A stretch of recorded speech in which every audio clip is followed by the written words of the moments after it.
How's that job search of yours going? Not so good? You might want a little more help and advice. Head to 5strengths.com/webinar to register for my free webinar, Break the Six-Figure Salary Barrier, Master Your Executive Job Search. You'll get great strategies and a ton of free resources to help your job search from a name you can trust. That's 5strengths.com/webinar. Now on to the show.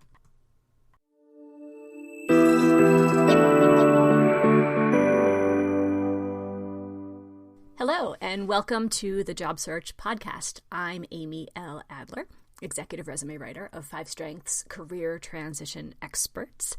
And I'm coming to you from Salt Lake City, Utah, where I have this resume writing business and career coaching business and do outplacement and lots of other teaching and training and presentations, as well as the Job Search Podcast. One of the biggest things that I do as a member of the resume writing and career coaching community is participate in national organizations that support what we do. Most recently, I was named an Ask the Experts contributor by the National Resume Writers Association. So one of my responses was chosen for the Ask the Experts blog. So feel free to check out the nrwa.org. It's an organization that I support tremendously and believe in what they do, love their conferences, love the community, and love to be thought of as an expert on their platform. In other news, I wanted to tell you all that I recently launched a new VIP service. Not your traditional get it all done in one day kind of VIP service, but faster, better, more attention. If you're interested, please give me a call at 801-810-5627 or message me at aadler@5strengths.com. That's FIVESTRENGTHS.com. And I'll be happy to tell you all about the ways that I am working with senior level executives, helping them get where they need to be faster, better, with more attention than before. Third thing is, quite recently, a customer of mine, a client of mine, asked me if I would talk about ageism in the workplace or in the hiring process in the workplace.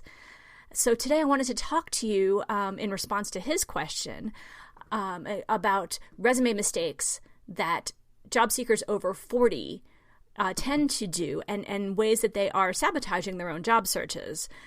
So today, top 10 resume mistakes by executive job seekers over 40. It's sad that ageism is a thing, but it is a thing. So please pay attention if you are approaching that milestone birthday or you have long since passed it. So let's start by saying, if you haven't written a resume in the last decade or more, that's probably a good thing. That means you've been working in jobs that loved you as much as you have loved them.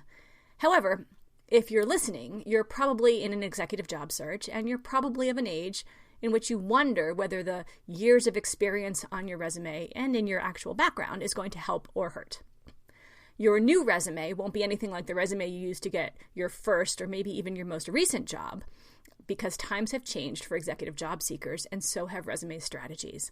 Let's talk about these 10 executive resume mistakes that are going to sink your job search if you are not changing your strategy because you are now experienced and high level. Number 1, the first big mistake is to write the word resume at the top of the page.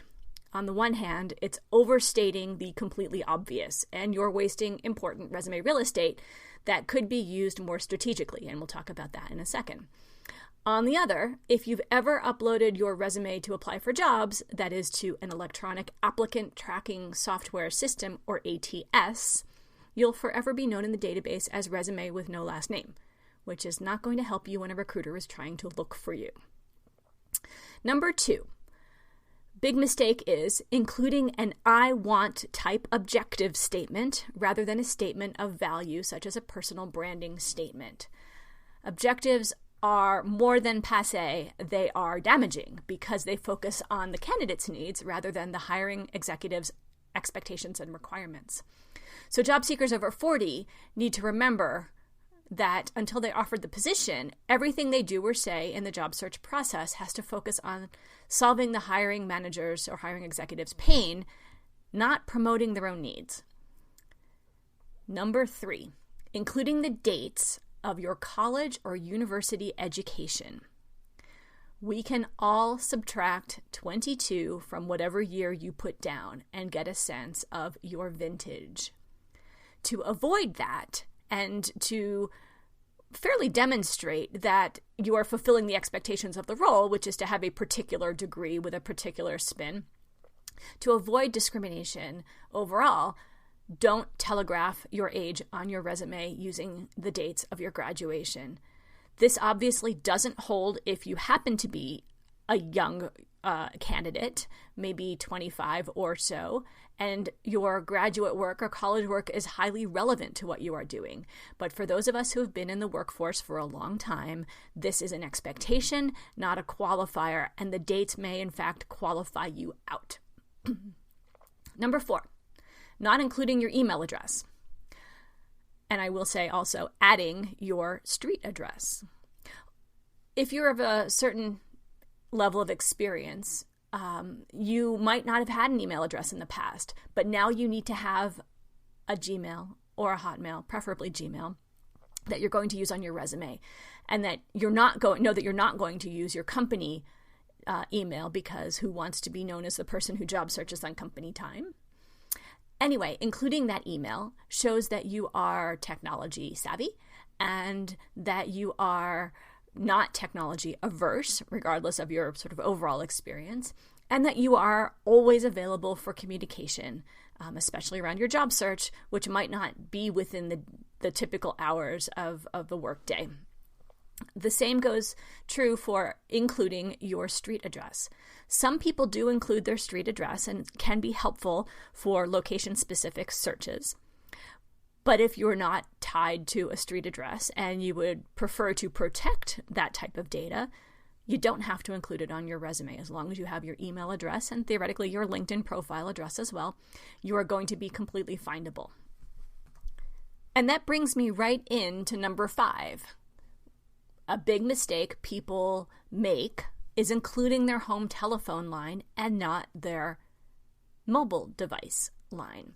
When a job hunter uses a home telephone number that is likely to be answered by children or somebody else, it indicates to the hiring manager that the candidate might have certain liabilities, for example, insurance requirements or need for impromptu time off. As mobile phones are so prevalent and inexpensive, a job seeker should have a mobile device with a professional voicemail recording that only that person will be answering. For that matter, you don't even have to say on your resume that this is a mobile device number. People will expect that you will use your mobile number, especially for direct accessibility, but also for texting. If you don't have a mobile number, you can simulate having one, but it's probably better to actually have one. You can sign up for Google Voice, which is free. If you want to know more about Google Voice, you should call me, 801-810-5627, which is going directly to my mobile line, so I can tell you about it, because it's too good of a job search hack not to pay attention to. Error number 6, writing a resume that's only 1 page long when you have maybe 2 to 3 pages of good, relevant experience. Let's face it, hiring managers are likely to stop reading your resume after 1 or 2 pages if you're giving them boring details that don't relate to their needs. But what if you have a lifetime's worth of great, relevant experience? You absolutely should tell your future hiring executive about your great accomplishments so that they can see the answer to their problems, their needs in your professional history.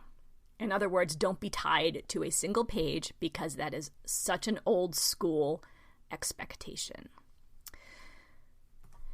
If you flip that around, we come to number 7, which is balancing your complete career history with your audience's need to know probably no more than about 10 years of your experience, at least in depth. Hiring managers, hiring executives are focused on what you can do for them today, not what you were expected to do 20 years ago. So if you're coming with a lot of experience and many years of experience, use your real estate on your resume wisely and hit the most relevant positions and potentially the most recent 10 years of positions the hardest, and give some detail about the prior roles, if they're critical and relevant to the kinds of things that you are doing now. And for the most distant roles in your timeline, just put a line or two. That's going to be plenty. And you don't even need to include dates of employment for those. You're going to have plenty to offer in the first page or so of your experience, the most recent 10 years. So you don't really have to worry about what happened 10, 20, 30 years ago. Number 8, big error, not including a personalized, vanity, LinkedIn profile link on your resume. LinkedIn is the social medium most likely to be utilized by hiring executives and recruiters in the job search process. It's free for you to use. It's largely free for individuals who are searching for you to use. It's obviously paid for recruiters, but it's ubiquitous. So anybody in a job search should be taking advantage of the message that they can control on this free service that they know people are going to be using when searching for candidates like them. With that in mind, make sure that you create a vanity URL in your profile options. If you want to find out how to do that, you can call me, of course. And put that link in the header of your resume. It shows that you are tech savvy, it shows that you are online, and frankly, it shows them where to look to reach out to you. Number 9, writing only about soft skills and not about hardcore accomplishments. This will sink anyone's resume, but especially those from people who are highly experienced and have a lot to talk about.